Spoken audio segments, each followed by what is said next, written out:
Hi, how are you today? The improved package has arrived. We're having it fitted in time for FP1.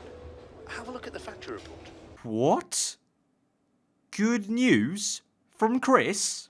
See, now that is more like it. Hey, what's going on, guys? Aarava here, and welcome back to my F1 2017 Career Mode, episode number 56 today for the Japanese Grand Prix in Season 3. And yes, indeed, hallelujah, our brand new part has been fitted. The major chassis weight reduction is there on our car, and that's going to really improve things, I think. We've seen before with the drag reduction upgrade, when a major upgrade gets installed onto the car, it really does. You see a significant spike in performance there, and we have another major one coming, obviously, next time out at the, what will be the USA Grand Prix, the tyre weight upgrade, which will come in handy at Kota, obviously being quite an abrasive track. But we're here at Suzuka then for the Japanese Grand Prix. Usual stuff, putting in the older engine components, trying to eke them out. And even so, even though we have the fifth column of the engine components, of course, we took that engine hit, which was at the Hungarian Grand Prix.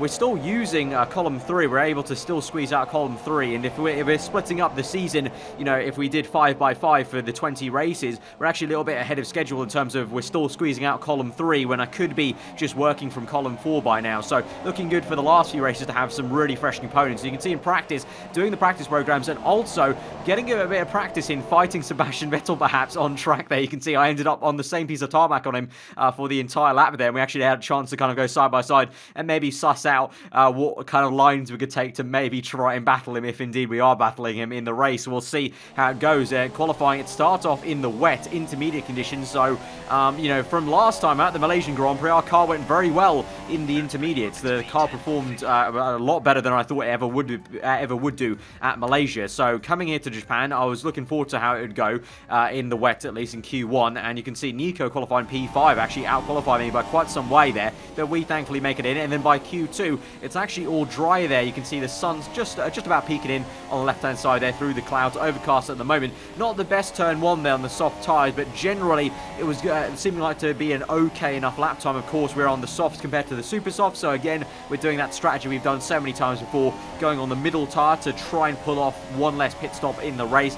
Here at Japan, that's going to be the same case. We could try and go onto a set of medium tyres potentially and do a one stop, whereas usually the default, I think, would be 2 sets of super softs and then a soft tyre at the end of the race. So, or the other way around, you know, the AI may be doing a kind of soft stint in the middle and then going to the end on super softs. Either way, we're going to try and avoid that strategy and try and just make one pit stop if we can through the final corners, then across the line, and actually it ends up being a pretty decent lap time actually, and we get across the line in P7 there. Nico up in P4. Obviously he qualified on the super soft, so you would imagine you know, you would expect him to kind of perform better. Generally I've been able to actually outpace him on soft tires versus super softs, but this time he does have the measure over me on the super softs there, and he's actually looking pretty damn good. He's actually out qualified Hamilton there, who also is the only other person who qualified on the soft tires. So both myself and Lewis thinking the same thing in terms of maybe trying the one stop there. Sebastian Vettel and Bottas locked into a fight there for the top 2 positions. So going into Q3 then, you can see already into turn 1, a lot better on this first qualifying lap run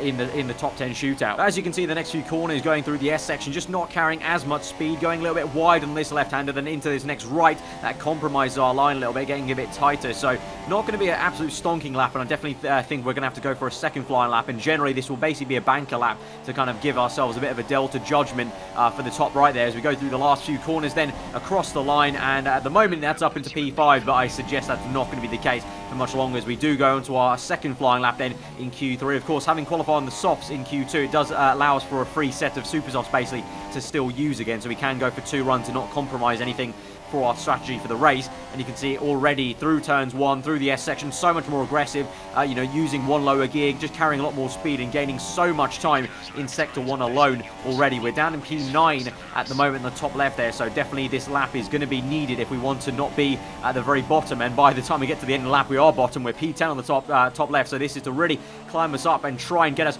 up as far as we can as we come across towards the line. We've gained so much time on the top right there. You can see on the delta time so much faster on that lap, and we come come across the line, and it's going to be an absolute fabulous P3, which is absolutely sensational for us in a Renault car, and it's the first time this Renault has ever felt like it's been a really, really fast car, to be honest. And you can see Nico has also done really good, really well in P6 there, but you can see I've just managed to find so much more time than Nico. It's Valtteri Bottas on pole position, Vettel second, so that's the best job for us today, to be so close to Vettel, and hopefully we can try and do something then in the opening stint to maybe try and overtake Vettel. Of course, we're trying to close up those 18 points now that we closed down from 33 points, you know, going from what was the Singapore Grand Prix to the Malaysian Grand Prix. But yeah, I think that's our highest legit qualifying position. Of course, we've gained positions before due to engine penalties. I think that's the highest position I've ever got, just based on my pure pace in qualifying there. So absolutely awesome. That was, as I said just before, that was the first time the car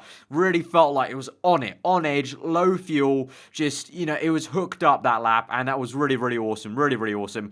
And to see Nico in P6 as well out-qualify comfortably the two Red Bull cars and the Force Indies is also great to see. And, you know, it looks like the chassis weight reduction's really helping. Obviously, through the corners in Japan, you know, it's all about high speed, kind of flicking the car left to right. The fact the car's going to be lighter on its toes is going to, you know, help for that. So it looks like that's the perfect upgrade for us in terms of the right timing for this Grand Prix. So, as I mentioned, let's see what we can do going into turn one, going into the opening stint. We're going to try that one stop, of course. We're on the soft tyres compared to Bottas and Vettel ahead of us on super soft. Let's go to the full grid and then see how that goes. We're almost ready to go then, and this is what the starting grid looks like for today's race. Good job yesterday from Valtteri Bottas. The Finn starts from pole position, with Sebastian Vettel starting alongside. Looking down the rest of the grid, we have a Renault, Raikkonen, Lewis Hamilton and Hülkenberg, Ricciardo, Perez, Verstappen and Esteban Ocon, Grosjean, Magnussen, Felipe Massa and Sainz, Kvyat, Alonso, Lance Stroll and Stoffel van Dorn, Wehrlein and Marcus Ericsson rounds off the grid. And now it's time to head down to the track. So the only time we've been used to this kind of view from the starting grid has been due to the engine penalties in Season 1 and Season 2. So really satisfying to be here on my own merit in P3. And you can see the strategy. Well, we're starting on the soft tyres now. My team want me to go to 2 sets of super soft. So they're still going for the 2-stop strategy. But, you know, yes, we've got P3 on pure pace in qualifying. But low fuel to full fuel race pace is very different, as we all know from previous races gone by in this career mode and also in real life, of course. And so I just don't think we're going to, you know, have the same pace. I'm not confident we can carry this pace over into this race. So I'm still going to go for this one-stop strategy. You know, just generally that's going to give us the best chance to try and get ahead of Vettel. And really, we should be thinking also really about the race win as well. I mean, we're only 2 places off that compared to what we had at Malaysia. So going to the set of medium tyres there, and then we'll just go to the end of the race. As usual, filling up on fuel to use some rich mix during the race. So here we go to 5 red lights then to the Japanese Grand Prix here at Suzuka from P3 on the grid. 5 red lights are out and we're underway, and it's not the best getaway for us as Raikkonen steams past us on the right hand side to get up into P3 there into turn 1. Vettel trying to get the lead this Grand Prix. He's gonna get it looks like on the exit, but some contact made there with Bottas, and the same for us. We've made the switchback work though on Raikkonen and just managed to nip ahead of him there back for P3. So back to our grid slot, but unfortunately for me, up ahead Bottas has lost the lead to Vettel, so that's really quite frustrating. I really needed Bottas to hold Vettel up there. So now it's a case of if we can maybe try and hang on to this 3rd place there and try and hold the gap. And unfortunately, as we move on then a few laps later into this race, you can see that Bottas and Vettel up ahead of us, nowhere to be seen as you look to the left-hand side there of that panning shot. And really, we're focusing now more so on the cars behind us of Hülkenberg and Raikkonen. Raikkonen unable to overtake me, and actually it's going to be our teammate Nico Hülkenberg going for a move. He's moved to the left-hand side to the inside of 130R. He'll go toe-to-toe with the Iceman there, and he's looking very good at the moment. Very punchy indeed. So they'll go neck and neck through the final chicane. Kimi on the outside there. Hülkenberg should have a good opportunity to maybe squeeze him out, but as they go through the final corner, still side by side, Hülkenberg's going to have to hang it to the outside there, very close to the grass on the left-hand side. But now down the straight, look at that, he's actually got the legs on him. So the chassis weight reduction, as I mentioned, working a treat here at Japan, and he's up into 4th place. And now the Force India's been shoved off as Kimi is saying no to to losing 2 positions in the span of 1 straight. 1 was enough to Hulkenberg, and so the Force India is quite rudely shoved off there. But moving back to our POV, we're still on P3, and you can see the gap has increased to Bottas. Unfortunately, there you can see visually both in front of us with your eyes, and also on the minimap there on the bottom left, the gap has extended. So Bottas keeping Vettel honest, but I'm unable to keep up with those two. And as we move on to the next lap then, lap 4, Hulkenberg is right up my chuff, and at the moment I'm thinking about, he's on the super soft tyres, I'm on the softs. Now, it looks like he genuinely has so much more pace than me at this stage of the Grand Prix, so I'm going to be a bit fair to him and play a bit clever and be a bit of a team player, basically. So I've gone deep intentionally at the hairpin to let him back through, and so he's into P3 now. I'm down to P4 now. I know that maybe kind of be a big alarm bell for some of you guys, like, what on earth am I doing? But honestly, he has so much more pace than me this race, through qualifying. Yeah, apart from Q3, he had the measure of me, and now as we move on to the next lap, only 1 lap gone, and you can see he's already pulled that gap. You can see we're struggling to keep up through that spoon section, the spoon curves, losing the back end there. Now Kimi right up my gearbox. We move to the left-hand side to try and defend our line. It's going to be difficult for Kimi and anyone really to ever hang it around the outside of 130R. It's just such a difficult corner. It tightens up as you enter that corner, and so to the inside we go to defend that position, but you can clearly see Hulkenberg has that pace over us. So for me, it's a no-brainer to let him through because, he's waltzing away, and now he has a better chance to maybe go and chase Bottas, maybe go and hamper Vettel. We don't know, but at the moment, I'm having to defend from Raikkonen quite aggressively. We keep to the outside line. We just about manage to hold it through. Complete opposite lock as we hit the apex of turn 1. So counting my lucky stars, I didn't spin it out there, but basically defending to the outside line. We saw so many times in real life that actually it's better to not go to the inside of turn 1, just keep the racing line, because that's the better, faster line through turn 1. So as we then go through onto lap 7 then, we're up into P1 as all of the cars ahead of us, Vettel, Bottas and Hulkenberg, have all now made their first pit stops on that 2-stop strategy. I believe actually Vettel made a pit stop last lap on lap 6, and this is him going through the last corner to confirm that. So it's Bottas and Hulkenberg coming down the pit lane, and so let's see, is Bottas going to be ahead or behind of Vettel as they come down? There is Bottas, and Bottas is going to get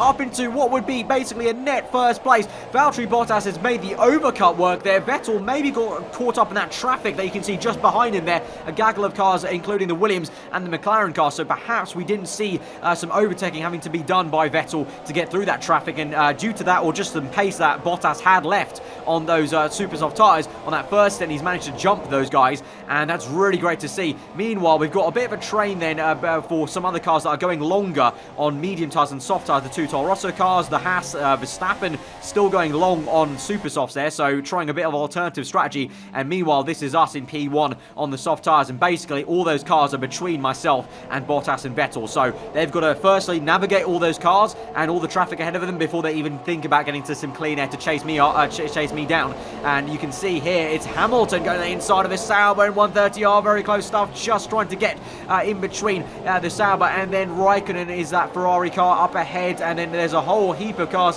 further ahead that my teammate Hulkenberg is having to navigate. So all these two stoppers at the front end of the grid are having to contend with all these slower cars that are on the same kind of strategy as me, but of course they're a little bit lower down. Is now, oh my god, what a spin there for one of the Force India cars. Is that Sergio Perez? I think it is, and that's so lucky that we actually managed to catch on to that live on the action as we were looking through the replay cameras, and that's Perez sent for a huge spin. That was very dramatic into turn 1.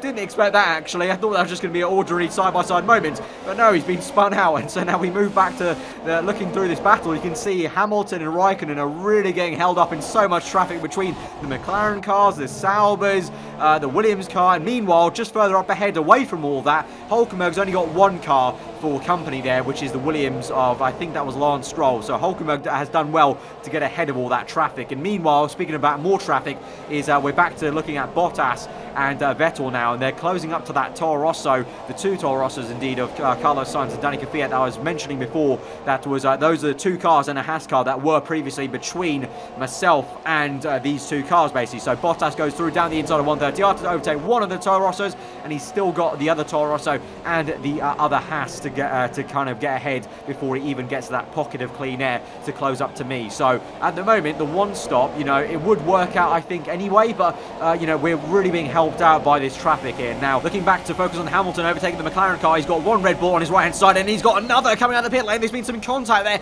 and the two Red Bulls will go side by side. I think that was Ricciardo coming out of the pit lane, and Verstappen trying to overtake Hamilton, but Hamilton, oh, he's pulled up. Hamilton's pulled up. He's got another retirement. I can't believe it. Another retirement for Lewis Hamilton there. That's 2 in the last 4 episodes. He obviously retired at Singapore, and that's another one. Mechanical failure that time. No smoke pouring out the back of that car, but that's really poor. And now the other Mercedes is making a mistake. Bottas is locked up into the hairpin. That will allow Sebastian Vettel to nip it down the inside. They'll go side by side on the exit of the hairpin as they're trying to catch up to that second Toro Rosso car. So Mercedes bottling this a little bit with Hamilton out of the Grand Prix now, and Bottas just about managing to keep ahead of Vettel. But that was such a good opportunity for Sebastian to get up into what would be effectively a net at least first or second, you would think. We don't know where we're going to be in all this still, but you would have liked to thought that Vettel really had a good chance there just to make the most of it. Perhaps didn't use enough rich mix probably on the exit. Meanwhile, this is Nico Hülkenberg then going through turn 1, and he's being chased down by Kimi Räikkönen. So Hülkenberg would be in a net third position still, but Kimi is now in clean air chasing him down. And as we move later into the race, Kimi's actually got that much pace, so much pace compared to Hülkenberg that although Hülkenberg in the first stint looked pretty damn handy, now the Ferrari pace is coming into play, and I don't know, maybe Hülkenberg's turned down the engine, I'm not too sure, but Kimi is going to go for a move. This will maybe have to make a double overtake as he goes to the inside and makes it 3 wide momentarily down the inside of the Toro Rosso car to make a double overtake then, and he's up the order into plenty of clean air now. And now the next car along on track for Kimi will be his teammate Sebastian Vettel, who's behind Bottas. So really great stuff there for the Iceman. We saw some great overtakes into turn 1, of course, in real life from Kimi there into turn 1, and so his AI car no different, and he has managed to make a really great pass on Hülkenberg and the Toro Rosso. So we move on now back to our POV eventually onto lap 15. So we've taken these tyres a long way, probably about 4 laps longer than our strategy we set ourselves basically at the start of the Grand Prix suggested on lap 11. We're taking them to lap 15. This will be our rear left tyre on 71% there, you would have seen on the bottom right there, 72 indeed, as we come into the pit lane, and the rest of them on 60s, high 60s on 69% and 64 apiece on the 2 front tyres. So yeah, taking them really long, and you may, you know, have hindered us a little bit in terms of pace, but actually the reason why I've gone so long is actually the pace wasn't that bad. I think I probably at maximum lost about, I'm probably thinking about half a second or 6/10 towards the end on these last 2 laps, lap 14 and lap 15.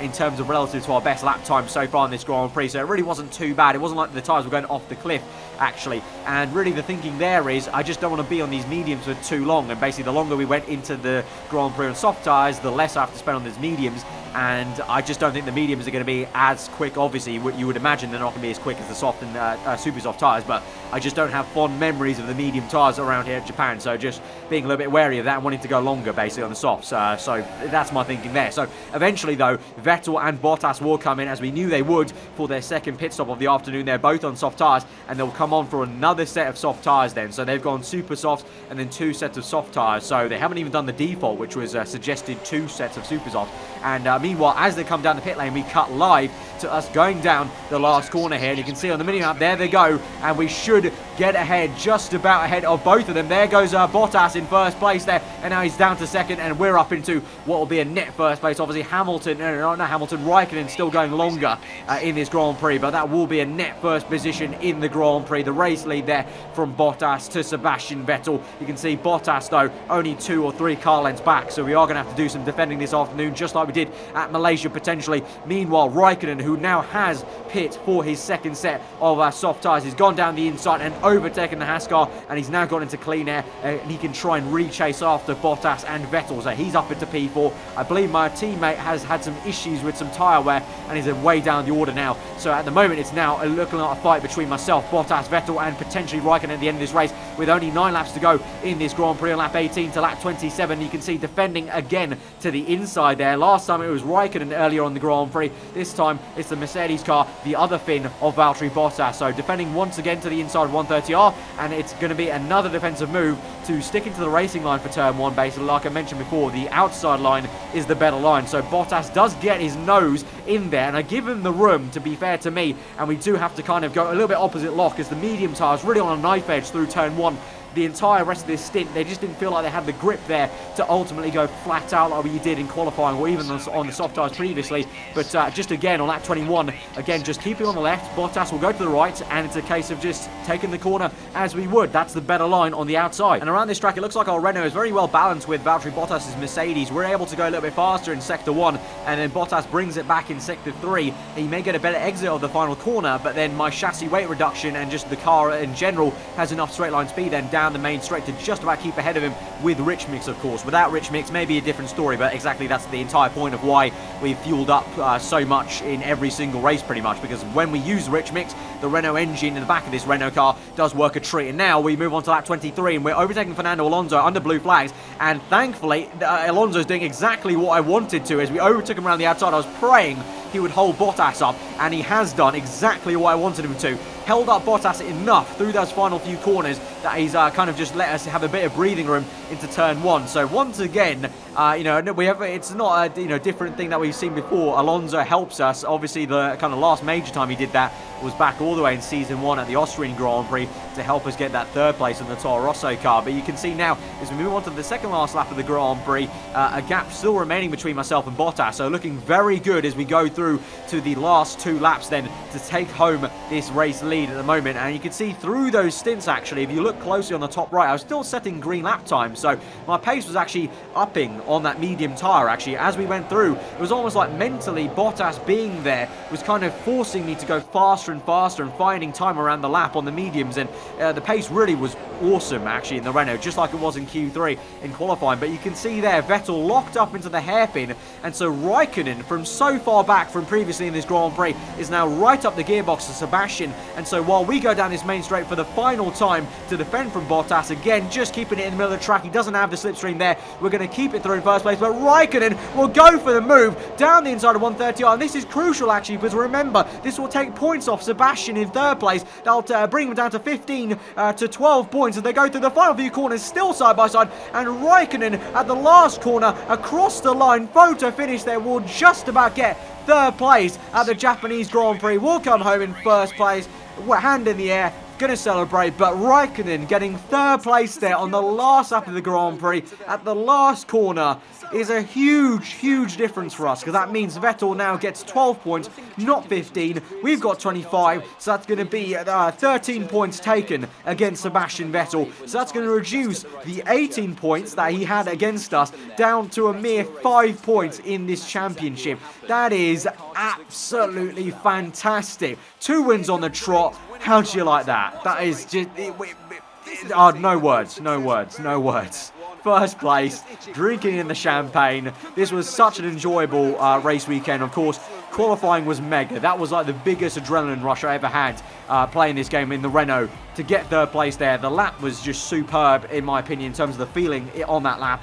And now to come through, 1 stop, to get the 1st place there, get the win. 2 wins on the trot now, and we've swung the momentum right back to us. And we've only got 5 points in it between myself and Sebastian. That's still a tall order, because the Ferrari car, Vettel, at any point, if he wanted to, he's got the potential to just waltz away, but he's just been held up by traffic again this race, and he's got his teammate in contention. That's another thing. Raikkonen stepped up today, and so I need to kind of thank Raikkonen and try and find him later in the paddock to maybe give him a handshake to say thank you for taking that 3rd place off Sebastian. And so that's been a fantastic episode for us. Guys, smash that like button once again. Can we try and aim for over 3,000 likes for another win in this Renault, and a fantastic race weekend all round for us. Let me know what you thought of that race in the comments below. If you're around here, then do get subscribed for weekly Formula 1 content. I've been aarava. Hope you enjoy the rest of your day, and I'll see you guys next time. Goodbye.